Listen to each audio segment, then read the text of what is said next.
んにちは、ひなたです。今日は K-POP アイドルのお金事情について話していきたいと思います。 YouTube の Asian Boss っていうチャンネルがあって、このチャンネルでは、アジア圏のいろんな問題をドキュメンタリーにした YouTube 内の番組なんですけど、現代の若者の問題とか結構攻め込んだ内容のドキュメンタリーを作ったりもしてて、すごく面白いんですけど、最近見たこのクレヨンポップ、元クレヨンポップっていうアイドルグループのウェイさんがインタビューを受けてて、でその内容が結構衝撃的だったので皆さんにシェアしたいなと思ってこの動画を作りました。まずクレヨンポップっていうグループ、皆さん知ってますかね。 4,5 年前ぐらいにすごい流行って、ヘルメットとジャージ姿でなんかすごいね、特徴的な踊りを踊る結構珍しいタイプのグループで、一時期大ヒットしてたんですけど、今はもう解散してて、でその中のメンバーの一人ウェイさんが当時の練習生時代のこととか、当時売れてた時の給料事情とか契約内容にちょっと問題があったっていう風に言ってたので、その内容をシェアしていきたいと思います。で動画のリンクは概要欄の方に貼っとくので、ぜひ興味ある方は見てみてください。当時はすごい大人気で、レディー・ガガのツアーでもオープニングアクトをやったりしていて、もうブイブイ言わせてた時代なんですけれど、彼女は今現在 YouTuber として生計を立てているみたいです。ウェイさんはクレヨンポップの時は最終メンバーとして加わったので、練習期間2ヶ月だけでもうデビューしたみたいなんですけど、他のメンバーは何年も練習している子もいたそうです。ウェイさんの所属していた会社、事務所がすごいきつかったっていう風に言ってて、特に練習生時代の時にもうダイエットはすごいきついものをやらされていたっていう風に言ってて、間食はダメだし、夜食も食べちゃダメだし、ダンスは練習一日中あって、足にあざができたり産んでしまったりっていうことがあったみたいです。で結構これびっくりしたんですけど、ダンスの練習中に5キロの砂袋を両足につけて踊らされてたみたいで、そうしたらそれ取った後に足が軽くなって動きが軽くなるからつけなさいみたいなことを言われてたみたいで、いやこれも結構すごいなと思いました。で睡眠もよく取れてなかったみたいで、事務所の人から言われたことっていうのは、デビューしたらもう睡眠もそんな取れない生活が続くから、それに慣れさせるために毎日朝4時に集合させられて、そこからダンスの練習が始まってたっていう風に言ってました。で寮生活してたみたいで、寮に帰れるのも日付が変わってからっていう風に言ってて、恋愛も練習生時代はタブーとされているみたいで、そこもアイドルの練習生の子とかの中でも暗黙の了解みたいな感じになってて、なんで恋人と付き合わないように許可なしで事務所とか寮の外を出ることも禁じられていたっていう風に言ってました。家族にもなかなか会うことができなくて、ウェイさんの誕生日にお父さんが事務所に会いに来たんですって。なんですけど事務所の方はそのお父さんを突き返したっていう風に言ってて、ちょっとブラックだなっていう風に思いました。ウェイさんが事務所と結んでた契約っていうのは、利益の6から7割は会社が持っていくっていう契約でなんですけど、かかる費用っていうのは折半だったみたいです。ウェイさんは当時あんまり契約内容とかにもよくわからないまま契約してたっていう風に言ってて、契約期間が5年だったみたいですね。クレヨンポップっていうのは5年活動してて、もう契約終了とともに契約を更新しなかったそうです。で多くのメンバーが30代になったっていうのもあるし、やっぱり活動自体きつかったっていうのもあったんだと思います。最初にもらった給料っていうのが3ヶ月分で120万円だったそうです。なんですけど、この120万円がもらえたのがなんとデビューしてから1年半後です。みたいな。でそれまで無給で働いてたみたいです。そのインタビュアーの方が、じゃあそれまで生活どうしてたのっていうふうに聞いてて、そしたらウェイさんが銀行から借金して、そのお金で生活費はなんとかやりくりしてたっていうふうに言ってました。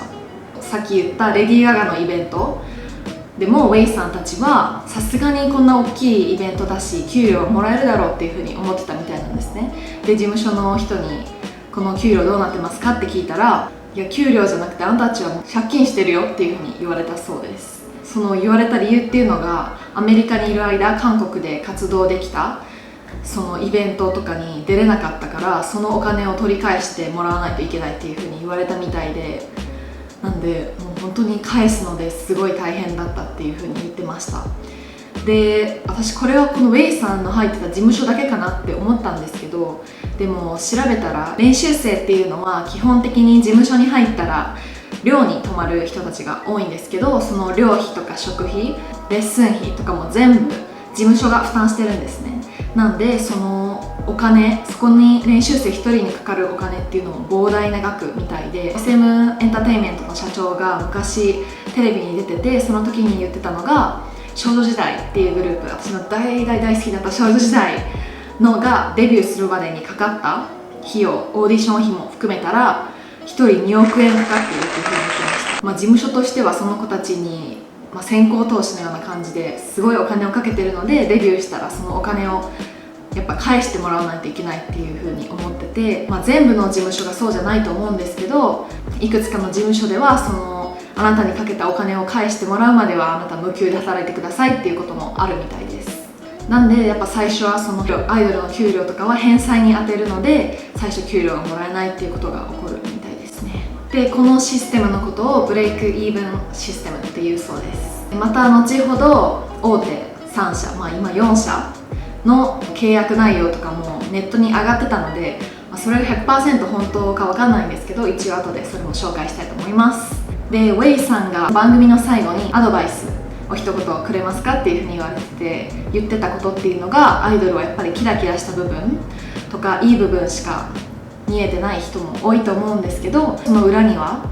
やっぱ多くの犠牲とハードワークがあるっていうことを知ってほしいっていうふうに言ってました。カムバックのミニアルバムとかもレコードをするだけに1200万ウォンだから120万円ぐらいかかるし、それをプロデュースするのにもまた100万かかって、 PV 撮るのも1500万円ぐらいかかるっていうふうに記事に書いてたので、やっぱりカムバックさせるのもすごくお金がかかるし、それだけアイドルを継続的に活動させるっていうのも事務所側からしたらすごく大変なことなんだろうと思いますし、なかなかカムバックしないアイドルもたくさんいることは事実で、ファンからしたら本当にいつカムバックするのってすごいね、もどかしい気持ちにもなると思うんですけど、やっぱりそこには大金が動いてるし、そのお金が回収できないなって事務所が思ったら、やっぱなかなか活動は難しいのかなっていうふうに思いました。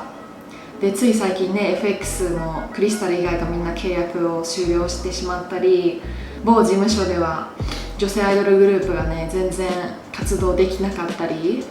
プレイです。でもいろいろあるんだなっていうふうに思います。そうなんですけど、その暗い話だけじゃなくて、億万長者ぐらいもがっぽり稼いでるアイドルたちもたくさんいるのも事実です。今から私の話す内容っていうのは、海外だと結構ね、韓国人の元アイドルの子とか元練習生の子とかが YouTuber になって、その練習生時代のこととか暴露してたり、そのアイドルとしてのちょっと裏事情とかも結構暴露したりしてる子が多くて、暴露っていうかね、話していい内容なのかもしれないけど、結構攻め込んだ内容もいろいろ言ったりしてるので、その子たちの YouTube チャンネルを参考にしてちょっと話していきたいと思います。あとプロデュース48に出てたアレックスちゃんが結構プロデュース48に出てた時の裏事情とかの話もしたりしてるので、全部概要欄の方にリンク貼っておくので、気になる方は見てみてください。で全部英語なので、もし日本語で詳しく知りたいという方いたら、その動画もまた作ろうかなって思うので、ぜひ気になる方はコメントで教えてください。がっぽり稼いでいる、K-POP アイドルの子たちもいて、例えば東方神起のジェジュンは前日本のテレビに出てたんですけど、自宅を公開してて、もう大豪邸に住んでましたね。で車も何台も高級車持ってるしみたいな感じで、あとビッグバンのメンバーも、それはね、ビッグバンはねもうレジェンドですから、すごい稼いでいるし大豪邸に住んでいるっていう風に番組でやってました。基本的に SM、JYP、YG とか大きい事務所っていうのはデビューしたらすぐに給料がもらえるっていう風に書いていて、ネットで見つけたこの記事によると YG は契約期間が7年で、最初の利益っていうのは事務所とアーティストが折半 50%50%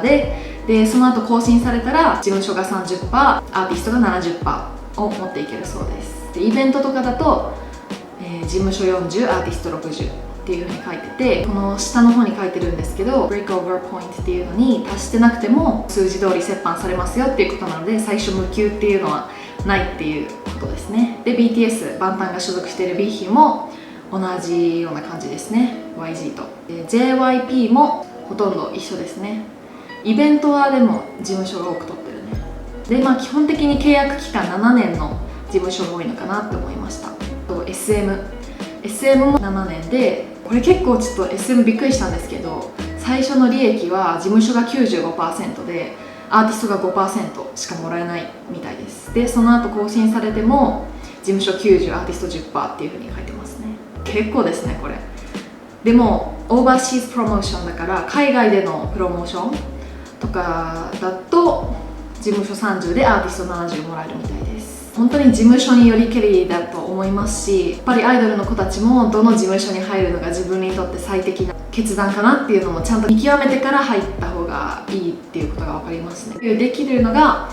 ゴールって定めてる子たちも多いと思うんですけど、やっぱりそこからがスタートなのかなっていうふうに思いました。冬とか見ててもデビューしたのにあまり売れなくて、でもう一回頑張りたいっていうことで冬に参加してるアイドルの子たちもいましたし、やっぱデビューできても人気がなかったらフェードアウトしちゃうっていうケースも全然少なくないと思うので、今すごい売れている人気アイドルたちだけじゃなくて頑張っているその中間層あたりにいるグループたちも応援したいなっていうふうに思いましたし、その子たちがやっぱ一番ね苦しい状況にいるんじゃないかなって思うので、そういう子たちもどんどん頑張ってほしいなって思いますし、もっとスポットライト当たったらいいなっていうふうに思います。いろんな情報が今はネットに出回っているので 100% 本当の事実かって言われたら分かんないんですけど、でもできるだけ信憑性の高いものを皆さんに紹介したいと思っています。なのでもしこの動画が良かったらぜひいいねとチャンネル登録の方お願いします。バイバーイ。